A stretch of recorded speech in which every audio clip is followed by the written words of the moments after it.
না বুঝলেও কবর, গ্রহণ করলেও কবরে যাইতে হবে, বর্জন করলেও কবরে যাইতে।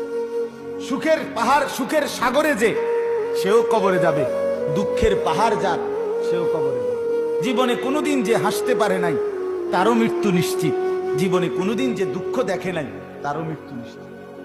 কি ভাইয়া, আহা, আজকে আমি জোহরের নামাজের পরে একটা ছেলে 23 বছর বয়সী, বরাবর 23, 2000 সালে জন্ম, আমার একদম আমার বাসার পাশে মহল্লার ছেলে, চাঁদের মতো চেহারা, ফুটফুটে চেহারা, তার জানাজা পড়ছে এই আজকে জোহরের পরে। 22-23 বছরের এত সুন্দর চেহারা ছেলেটা। গতকাল রাত্রে 11:30, 11:30, 11:15 দিকে সিএনজি অ্যাক্সিডেন্টে মারা গেছে। ইউনিভার্সিটিতে পড়তেছে, আমাদের কুমিল্লা ক্যান্টনমেন্ট একটা বায়ুস্ট ইউনিভার্সিটি আছে, খুব উন্নত মানের, ওইখানকার ছাত্র ছেলে, খুব নামাজি, সুন্দর দাড়িওয়ালা ছেলে। তো আমি এটাই বললাম, বাবার প্রথম সন্তান, বাপটা একটা শব্দও কইতে পারছে না। এত মানুষ 2-4 শব্দ কইছে, বাবা কথা কইব মানে আমরা আমার ভিতরে মাফ করে দিয়ে বা কিছু একটা কইবে, বেটার এই কথা বলার সুযোগ হয়েছে, সম্ভব করছে। 4টা মেয়ের পরে তার এই প্রথম সন্তান, কি পরিমাণ বেচাইনি বেচারা বলে। তা আমি বললাম, পৃথিবী এমন, আপনি গ্রহণ করেন আর বর্জন করেন, স্বীকার করেন আর অস্বীকার করেন। দোস্ত আমার, চাই কিংবা না চাই, মৃত্যু নিশ্চিত, কবর নিশ্চিত, চলে যাওয়া নিশ্চিত, চলে যাওয়া নিশ্চিত, কোনো সন্দেহ। এতটা আপনি এই দল না করে এই দলের লগে থাকা জিন্দিগি পার করতে পারেন, আপনি এই লোকের লগে না চললে ওই লোকের লগে থাইকা জীবন পার করতে পারেন, আপনি ডাইন বাম কইরা নয়সই কইরা তারে লুকাইয়া তারে ফাঁকি দিয়া দুনিয়া চালাইতে পারবেন। কিন্তু মৃত্যুকে আপনি অ্যাভয়েড করা, মৃত্যুকে আপনি এড়াইয়া চলা আপনার আমার কারো পক্ষে শেষ পর্যন্ত সম্ভব হবে তো দোস্ত?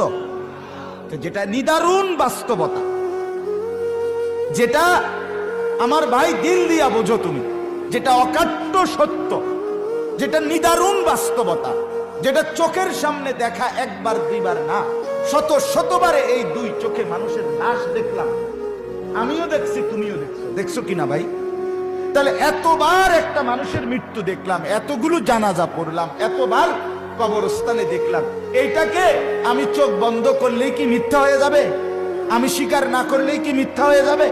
আমার বুঝে না ধরলেই কি মৃত্যু মিথ্যা হয়ে যাবে? বন্ধু আমার, দোস্ত আমার, নওজোয়ান সাথী আমার, কাজেই ভাবতে শিখো, ভাবতে শিখো। আমি তোমাকে ভাবাইতে চাই, আমি তোমাকে জাগাইতে চাই, আমি তোমার দিল নাড়াইতে চাই, কলিজা নাড়াইতে চাই। এটা আমার ফিকির, এটা আমার জিন্দিগি, এটাই আমার সাধনা, এ আমার মেহনত। আমি যুবকের দিল নাড়াইতে চাই, নওজোয়ানদের কলজা নাড়াইতে চাই। বন্ধু, ডানে বামে চাইও না। আমি প্রত্যেক দিন বলি, সমবয়সীর সাথে মিল্লা বুদ্ধি করলে পারতাম না, একলা আগাই দিত, একলা ছেড়ে দিত। সমবয়সী ভালো থাকতে দিবে না, সমবয়সী ভালো হইতে দিবে না, সমান বন্ধু তোমারে চরিত্রবান রাখতে দিবে না। তোমার মোবাইল না থাকলেও তার কাছে মোবাইল আছে, সে তার মোবাইল দিয়েই তোমার উলঙ্গ ছবি দেখাবে। তুমি নারীর আড্ডা চেনো না, সে ব্যবস্থা করে দিবে। তুমি জুয়ার আড্ডা চেনো না, সে তোমারে খুঁজে দিবে। তুমি মদের আড্ডা চেনো না, তোমারে সে ব্যবস্থা করে দিবে। বন্ধু না, আমরা ফ্রেন্ড, তোর জন্য যদি এতটুকু করতে না পারি, তোর জন্য যদি একটা মাইয়াই ব্যবস্থা করে দিতে না পারি, বন্ধু হলাম কি? তোরে যদি উলঙ্গ ছবি দেখাইতে না পারলাম, তোর ফ্রেন্ড হলাম কেন?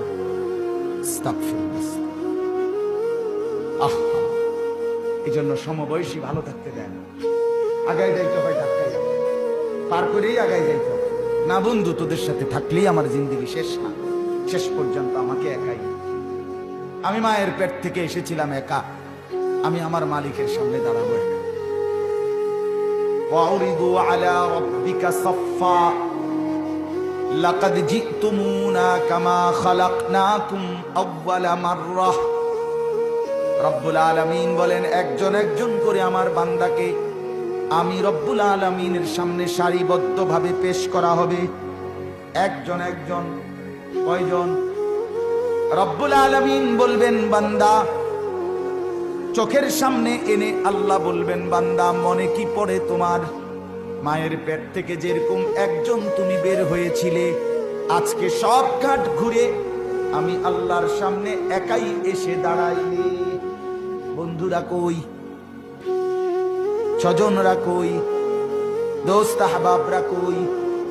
বিবি কই? ছেলেরা কই? মেয়ে কই? ইয়াওয়াদ্দুল মুজরিমু লাউ ইফতাদি বিবানিহি। রব্বুল আলামিন বলেন প্রতিটা নাফরমান কিয়ামতের দিন নিজের সন্তান, নিজের স্ত্রী, নিজের পরিজন, তামাম দুনিয়ার মালিক হয়েও যদি চাইবে আল্লাহ সব আপনি নিয়ে নেন, বিনিময়ে আমাকে জাহান্নাম থেকে বাঁচিয়ে দেন।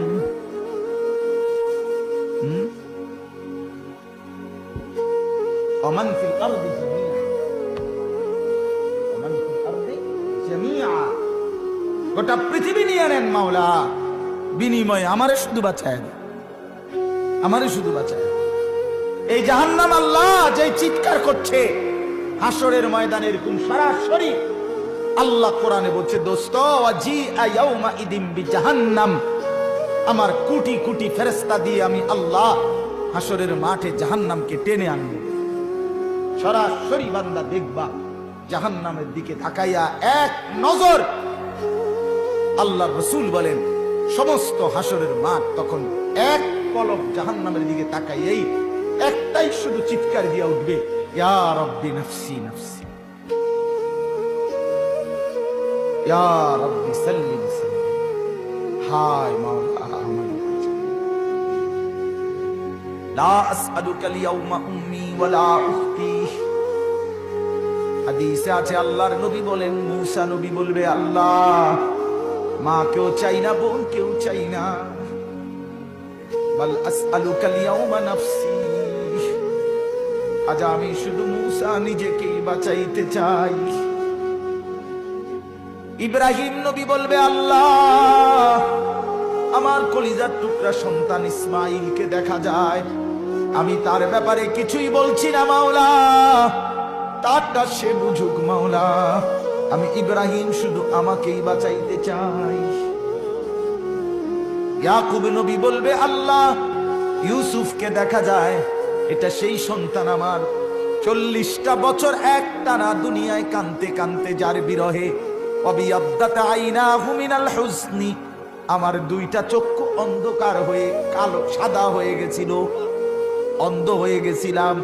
আজ খোদার কসম মাওলা হাসরের ময়দানে আমি ইউসুফের ব্যাপারে কিছুই বলতে চাই না, ইয়া রাব্বি নাফসি নাফসি, আল্লাহ শুধু আমাকে বাঁচান, আমাকে বাঁচান।